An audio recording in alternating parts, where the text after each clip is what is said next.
Hi, I'm Moj Lally, President of Mindful Leader and your host for the Mindfulness at Work Summit. For this session, we'll be talking with Andy Lee. Andy Lee serves as Aetna's Chief Mindfulness Officer. In this role, he seeks to create a deeply rooted mindfulness culture at Aetna. He is also helping to build an industry-leading product portfolio to bring the benefits of mindfulness to Aetna's members. Welcome, Andy. Thanks, Mo. Excited to have you join us. And as we get started here, why don't we start with a little glimpse into your personal life? Okay. Well, I live here in Hartford, Connecticut, which is where Aetna has its most employees, over 5,000. And I've been in this job for about 2 years, just a little bit over 2 years. I live in a nearby town here called Avon with my wife, Alicia. And one of the things I really enjoy doing actually is riding motorcycles. I don't know if that's the kind of information you are looking for, but it's interesting that nothing will keep you more in the moment than hurling down a winding road and paying attention to everything that you need to make that a fun and safe experience. Mm-hmm. I've ridden myself a bit. I have, it's on my license, and my brother ended up taking my bike to California, but I absolutely understand how you have to be in the moment or bad things happen. And Andy, why don't you share with us briefly about how you got started with mindfulness? Yeah, I was actually exposed to mindfulness in the workplace, appropriately enough. Back in 1999, I was working at Capital One. And at the time, we had a very visionary, really, HR leader. And as part of the development programs for human resources professionals, we were given some group coaching. And it's one of those coaches who said to me, "Have you ever considered meditation?" And, what did he see that might have inspired that? Probably I was running around kind of fast. I felt like I knew all the answers. I was fresh out of grad school. But that aside, I was very interested in that. And that started my journey. Then a couple of things along the way have kind of accelerated my journey. One is there was a period in my life when I had a lot of personal and professional challenges, honestly. I wasn't really doing that well. And that ended up in kind of a little bit of a meltdown. And at that point, I decided that I needed to change my life. And I saw that when I looked back, I really saw all the red flags and the warning signs about what was going on. And I realized that in order for that never to happen again, I really had to pay closer attention to my life, to my decisions, to what I was paying attention to, and how I was just kind of going through life. And mindfulness was clearly the answer. And at that point, I became very committed to this practice. And then additional things have kind of helped along the way. But those are probably two things that really got me involved. Mm. Wow. And for me, when I hear that, it does seem like often it's those meltdowns or those breakdowns that provide the opening to explore a new possibility and for transformation. So that's yep, absolutely. Yeah, we hear this a lot, right? Uh-huh. Absolutely. And so I'm curious, just a playful question came up for me. I was just imagining, what was the interview process like to become the Chief Mindfulness Officer at Aetna? Like, I'm thinking, was there like a panel and they line up the candidates and see who could meditate the longest? Like, what did that look like? Yeah, no Muse headbands involved, although that probably kind of would have been helpful. But it was really, I think they were looking for a combination of things, which is not that common, which is someone who has a practice, someone who also is a teacher. So I'm an MBSR teacher, and I'm one step away from being certified. And also someone who has some corporate background and an understanding of research, because in our environment, as a health insurance company, we have a lot of clinical folks that work here. We really have to kind of know how research works, statistics and well-being and all those things. And I had all those things. I had a graduate degree in organizational psychology and a background in human resources. So it's that the mindfulness piece, and then the corporate piece, and then kind of the research and academic background. I'm sure they could have made a lot of other great choices, but I think that I think it's working out great. All those things I draw on every day. Fantastic. And can you just give us a brief sense of what does mindfulness look like at Aetna? Well, that's a big question. Any particular direction you want me to take that, or? So I'm curious one of the questions that we often get from folks is how to get a program started, and then also how do you make the business case, and how do you measure results? And so just to give our audience a sense of, what kind of programming is in place now, or what kind of mechanisms are in place now. And then I'd like to explore how do you measure if they're working or not? Yeah. Aetna's journey with mindfulness started 10 years ago, actually, when Mark Bertolini, our CEO, had a near-death experience skiing, a near-death accident. And he recovered from that. That accident left him with chronic neuropathic pain, so 24/7, and after following a course of treatment with opiates, he came across meditation and yoga to help him manage his pain without medications. That inspired him to bring mindfulness to Aetna. So beginning in 2010, we did a research study. In 2012, we started to roll out a program here, which was a live virtual program, 10-week structure. You go to class once a week. It was a virtual program developed by a partner of ours, eMindful, a vendor. And that program was very successful. The study showed a lot of great results, and a lot of people, over 10,000 people, have taken that program at Aetna. At the same time, there was the sense that if you participate in a virtual program, it's a very one-on-one experience, especially also because about half of Aetna employees work from home. So the sense was that individuals were benefiting from this program, yet it wasn't necessarily making it into the culture. It wasn't a topic that would come up at staff meetings. It wasn't kind of being socialized as effectively as it could be. And that's when I came in about 2 years ago. And that's what that phrase meant in my bio about creating a deeply rooted mindfulness culture here. So what we focused on since then is, number one, educating people about what mindfulness is and how to get started. And when I say educating, I mean making this information available to everyone in the company through programs that really give them a diversity of resources. They can try different things.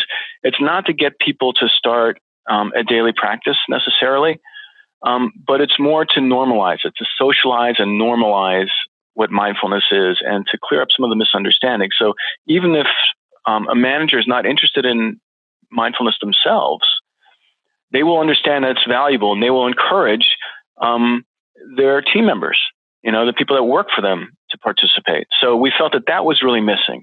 And that kind of creates the environment in which people feel free and free and supported in participating in programs.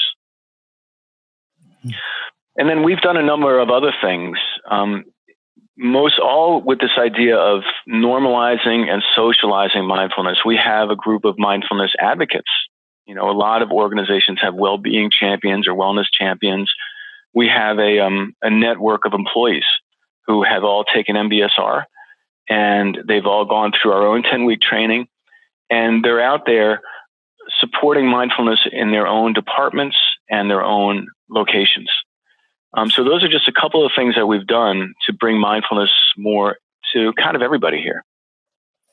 Very cool. And I'm just curious to learn a little bit more about both those things. So in this sense of education and socializing and getting the conversation out there, was this something that you guys created internally? Was it focused on the science, the benefits, or just give us a little bit more around that? Well, we're very fortunate because both I and my colleague Cheryl Jones here have been trained as MBSR teachers, and that allows us to build our own content. We can record practices, we can lead courses or classes. We don't need an external person to do that for us, and that's a huge advantage. So yes, we do develop our own content, and we also leverage other things, articles that are constantly being published in research studies. The programs we develop are internal. So we came up with this one program. It's a month-long program where on the Monday of every week during the month of June, people will get a new set of mindfulness resources around a particular theme that they can practice for that whole week. And, each week brings a new theme, and that way we keep them involved. And we also personally host we and our advocates call-in practices, just 10 or 15 minutes that people can call in and do a practice with 100 or 200 other Aetna employees. So in this way, we do it internally, and we try to make it available to everyone, and we develop it internally. Very cool. And in the educational materials that you guys have created and how people can get more familiar with mindfulness, can you share a little bit of what that looks like? What are the key things that you try to communicate in that material to educate these managers or individuals and to really overcome some of the biases they might have? Well, the first, it all starts with a clear and accessible definition of mindfulness. And the way we define it is paying attention to your present moment experience with an attitude of openness and curiosity. We use that as our definition of mindfulness. And then we make the distinction between mindfulness and meditation. And we talk about mindfulness as a quality, something that can be trained, that can be strengthened through exercise. A lot of people use this analogy, and meditation is like taking your brain to the gym. So this, I think, helps to clarify really what we're talking about. And then we also spend a lot of time talking about what mindfulness is not. It's not a relaxation practice, right? It's an awareness practice. And if you do it regularly, your stress will go down. And making some of those subtle distinctions, which can be so important for people to really get this. Because a lot of times people think, oh, I'm really stressed out. I got to do some mindfulness and then come back, And we constantly have to remind people that this is something that you can do in the moment. And it doesn't necessarily mean it's your favorite moment. It's just as important, if not more important, when things are kind of hairy. So that's one of the things we emphasize. We always do a practice and debrief a practice because that's so important. And we also do emphasize the research because we do have a lot of people here who know about well-being, who know about research, and want to hear, what's the impact on stress and also what's the impact on other business-related outcomes. Great. The other program that you mentioned was that you created these advocates. And so you've got advocates within the organization. And I think a lot of organizations would love to have that kind of pool of people to tap into. How did that get started and how was that created? Well, it just got started because people were interested in supporting what we were doing.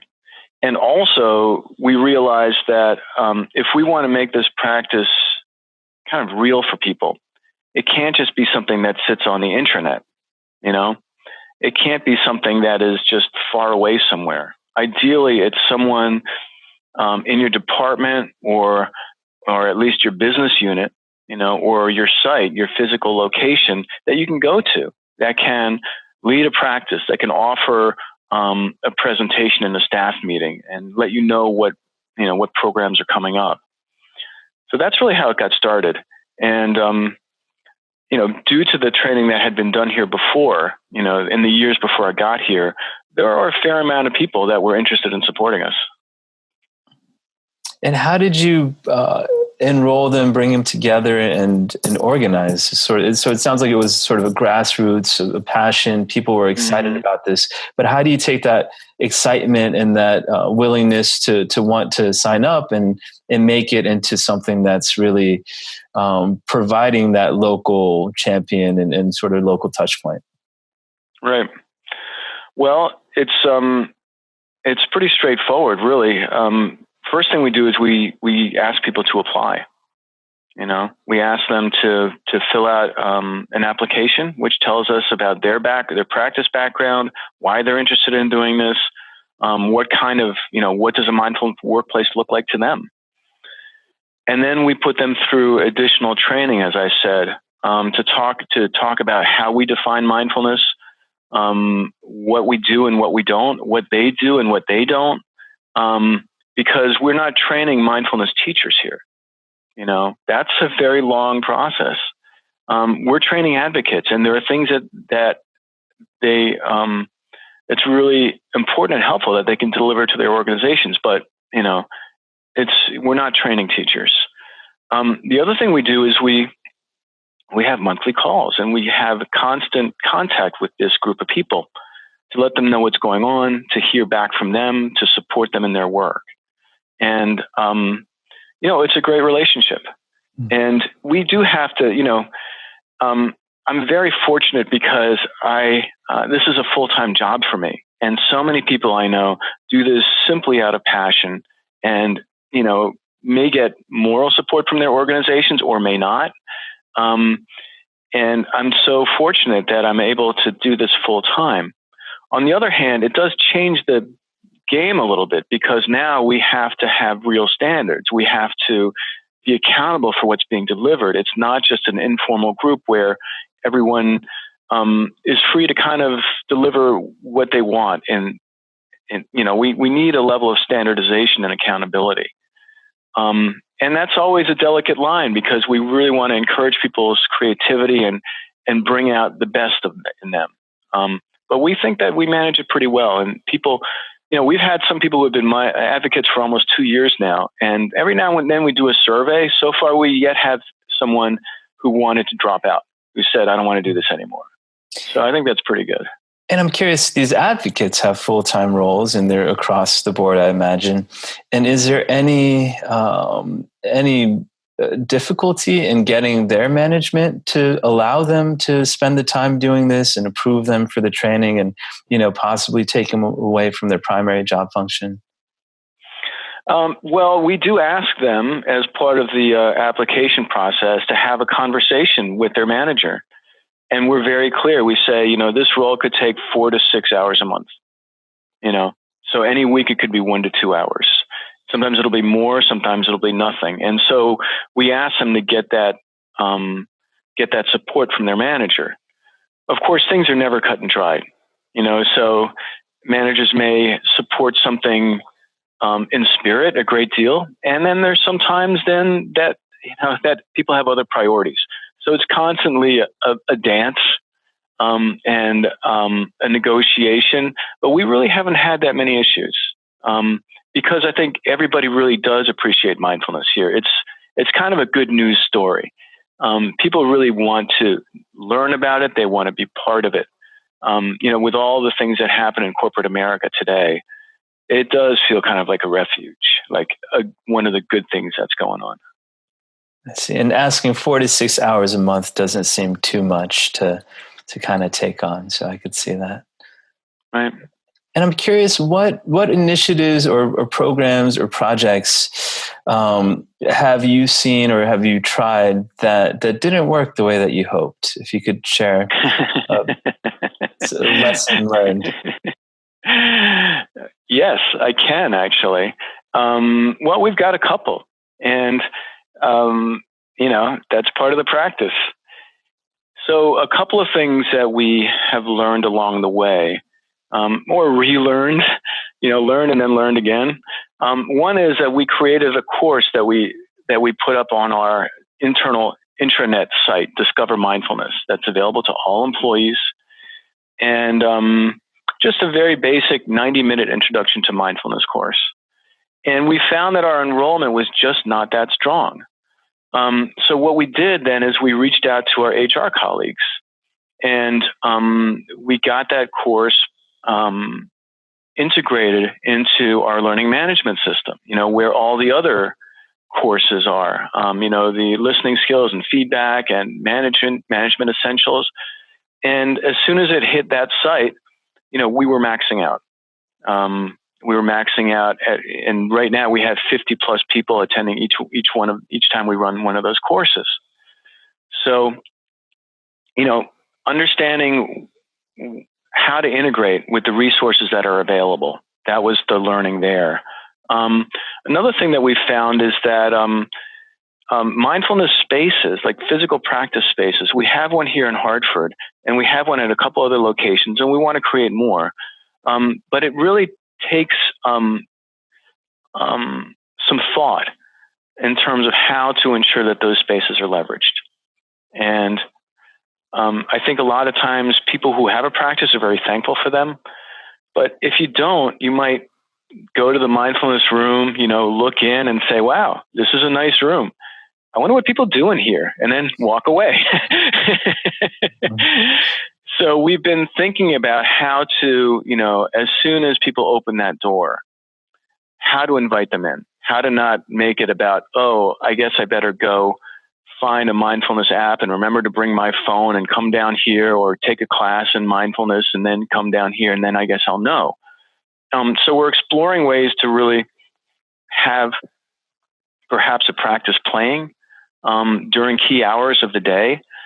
So, or a whole series of content playing on the AV system, so that if people open the door, it just invites them in. No barriers, right?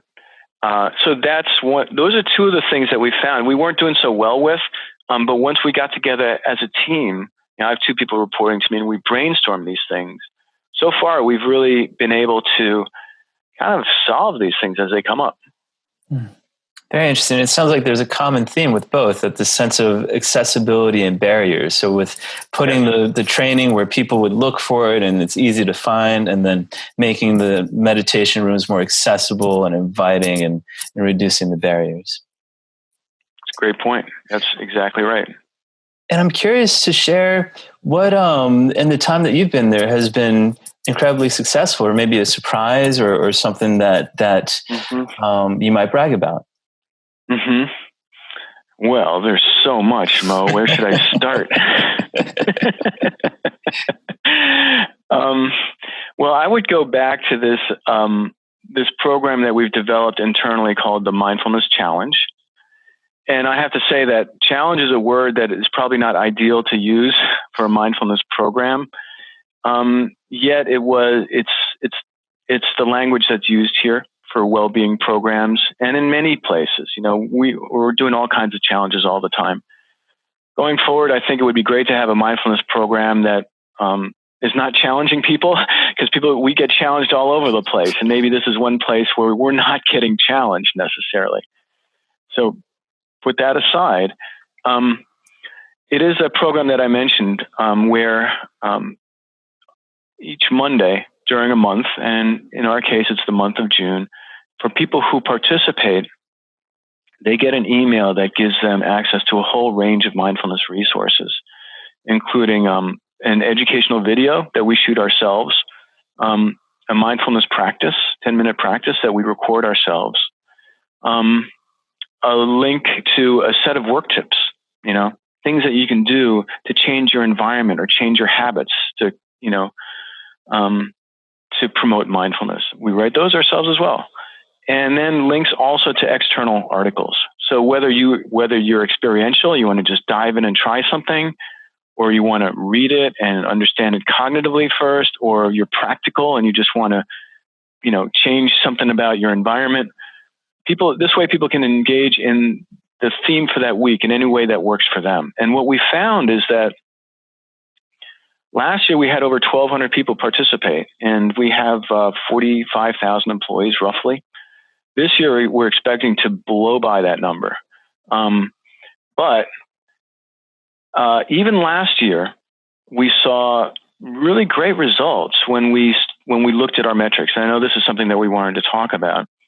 And what we did is we had a pre and post program survey that measured stress, number one, and we found that of the people who responded, the 18%, they saw an 18% reduction in stress. And we had almost 600 people respond to the post-program survey. So that's a significant number. And it's a pretty good indication, I think. After that, what we did is we looked at some HR metrics or some metrics from things outside of our own program. And we found that compared to a control group, the people who participated in the challenge saw an increase in their corporate employee engagement survey results. They saw an increase in retention. As a matter of fact, in the 6 months after the program, not a single person left the company of those 1,200 people. Now, you could say that, if you're planning on leaving the company, you're probably not going to sign up for this course anyway. That's certainly true. Yet I think it is indicative of something. And we also actually saw an impact on performance ratings. We saw that actually people who went through the program had an increase in performance ratings. And that's compared to a control group and also compared to where they were the year before. That same group was the year before. So I think those are really compelling results. And needless to say, we're using those to market our program this year. And I think that's really going to help us drive people to the program. Very nice. And what I heard, just as far as the results, there was a reduction in level of stress, there was increase in engagement, reduction in retention, and increase in performance. Yes, increase in retention. Increase in retention, sorry, yes. And when you look at those things, and just to explore the metrics and the measurements most, and I know with retention that's a pretty easy to calculate difference. When people look at turnover, and they know the cost of losing someone, the cost of bringing someone on, and so there's a very hard number there. At Aetna, in your experience, when you talk about these different things that you guys have measured, which ones stand out as far as helping justify the business case? I think all of them do in their own way, because the employee engagement survey, we wouldn't do an engagement survey. We wouldn't bother every employee here if we didn't think it was an important business outcome. Each one of those things are important in their own way, I would say. I guess the performance rating increase really jumped out at me because I haven't really seen that in the literature. And I think that you may not be able to calculate the ROI, which you can do with retention, because you know how much you can estimate how much it costs to replace somebody. But I think that speaks volumes. The other thing I'll say is that, excuse me, for our programs, we're also going to be looking at healthcare costs. Being a health insurer, that makes sense. And we're going to, we're doing a large study actually to look at the impact of healthcare costs on everyone who's gone through the eMindful program in the last 5 years. And that study is in progress. And I think that will, that's dollars and cents, plain and simple. And that will be another step towards really making a great case for these programs. And I'm curious, where does this fall within Aetna as far as business unit goes? Is mindfulness considered an HR wellness thing, or a learning development thing, or where does it fit? That's a really good question. And we actually report to, we're in an area called Health and Clinical Services, which is actually the clinical organization. So we report up to the chief medical officer, okay? And this organization includes the doctors and nurses and other clinicians who support our members and who ensure that we're using the best possible medical practices and review the use of those practices. And there's actually a very good reason for that, because if we were working only with employees, this could easily be an HR program that would sit in learning and development, or benefits, or culture, or diversity and inclusion, actually, and would be very, very well at home there. The difference is that this is also part of the services that we're offering to our members. It's part of our business. And since HR has a focus on employees, we needed to be in an area that can kind of pivot both ways. And that's why I think this makes sense. Interesting. Can you talk a little bit more about how Aetna is integrating this work into what's being delivered to Aetna clients, if I understand you correctly? Yep. We're doing a lot of work in that area, and some of it is kind of subtle. Excuse me. For instance, we're integrating the practices and the principles of mindfulness in the health and well-being coaching that we offer. So what would that look like? That would look like encouraging people to do reflections or keep journals or perhaps also do a practice, but generally just paying attention to what's going on and trying to introduce a sense of non-judgmental observation into self-care and not just simply striving. You want to lose 5 pounds? Here you go. Lose 1 pound a week, eat this, don't eat that, go. Instead, first say, boy, I feel like having a snack. Why is that? I seem to always get hungry at this time or before this happens or after this happens, or, just examining our well-being habits. And so it can be subtle, and it can also be kind of like, here's a mindfulness program, like eMindful, 12-week program, meets once a week, sign up, learn, go. And we're also looking at digital resources as well. There's something, everybody's going in this direction, and I think it makes a lot of sense. We know how important digital resources are to help people kind of practice. But yeah, to answer your question, it can look, it can look different in different applications. And I'm curious, does your group have an external revenue target or sales target for how this is done, or is it more sort of loosely coupled? Yeah, we're not a business unit. But what we do is we work closely with those business units. So for instance, if people are reviewing products that have mindfulness content, and certainly if they're interested in a kind of pure play, if you will, mindfulness resource, we would be the subject matter experts and help them to make those decisions. And then also from my perspective, I do look across the organization, and I do try to make sure that all of the assets that we have kind of make sense, so that there is a mindfulness story. So that, in other words, we do have a way that we can initially engage a member, a plan sponsor. We work with our customers are companies, or government, entities, organizations. Our end users are people, but we often work through organizations. So actually for both of those audiences, you really need to be able to have an engagement strategy. How do you first get them interested? How do you teach them the skills that are going to make a difference? And then how do you keep them engaged ongoing so that they continue to reap the benefits? So it's interesting because we collaborate with so many different businesses. Obviously we work with governments, we work with corporations, we work with big companies and small companies. And we work with independent, people who just go on a website or engage with us one-on-one, find our resources and just sign up independently. So trying to make that all work together is a fun and interesting process. So having this element of cohesiveness across all the different business units, internal, external, is incredibly important. And I could see that. You say things so much better than I do, I have to say. You're really good at summarizing. Thank you, Mo. Sure, anytime.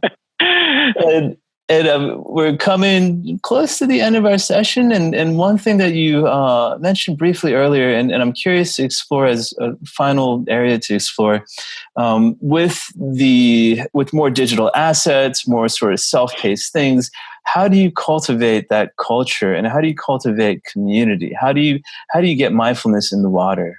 And I'm curious specifically things that you've attempted or you're thinking to attempt, and anything that you could share with our audience. Yep. Certainly, I think the advocates are part of that. Another thing that we do is we encourage people to do very simple things that can make a difference. So, for instance, starting meetings with a 1-minute pause, 60 seconds to fully arrive. That's something that you can do no matter where, no matter what. And let's face it, if you can help people to engage more mindfully in meetings, you're going to be impacting probably 80% of their time at work, or at least some people,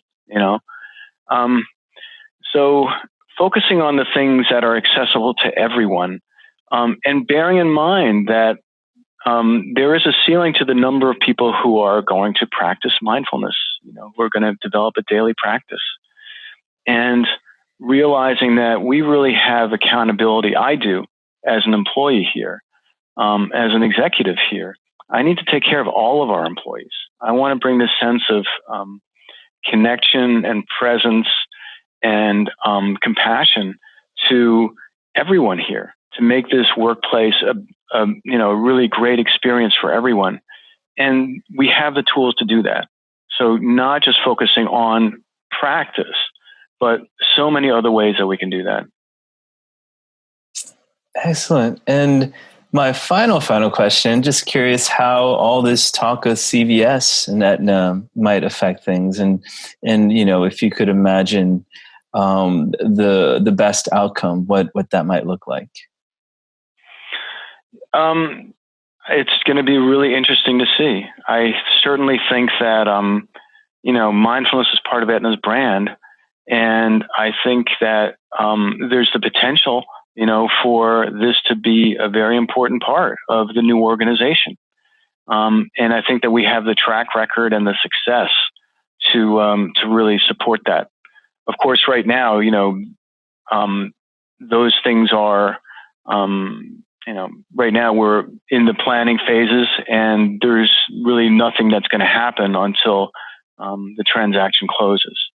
But having said that, I think it's a very exciting opportunity.